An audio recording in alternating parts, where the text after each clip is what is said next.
Hello everyone, I am Shashan NB. Today I will show how to fix the problem of not showing contacts names in the WhatsApp chat list. Before doing it, subscribe to my channel if you are watching as a not subscriber like this.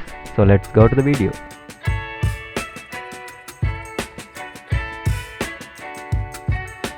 First go to device settings.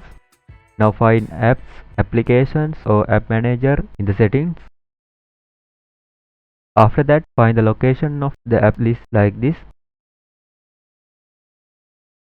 Then find WhatsApp and touch on it.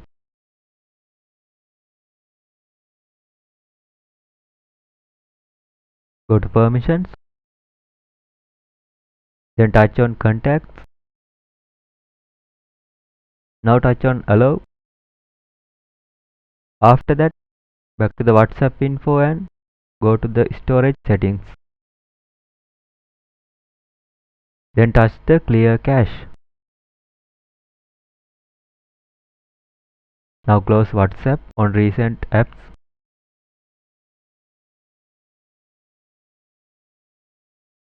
Go to WhatsApp and you can see now successfully showing contacts names in the chat list.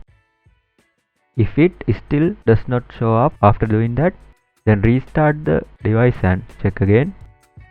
So see you in the next video. Thanks for watching my videos. If this video is useful for you, subscribe to the channel to stay up to date with the latest on Android, Windows and other tech related stuff here on Shashan NB.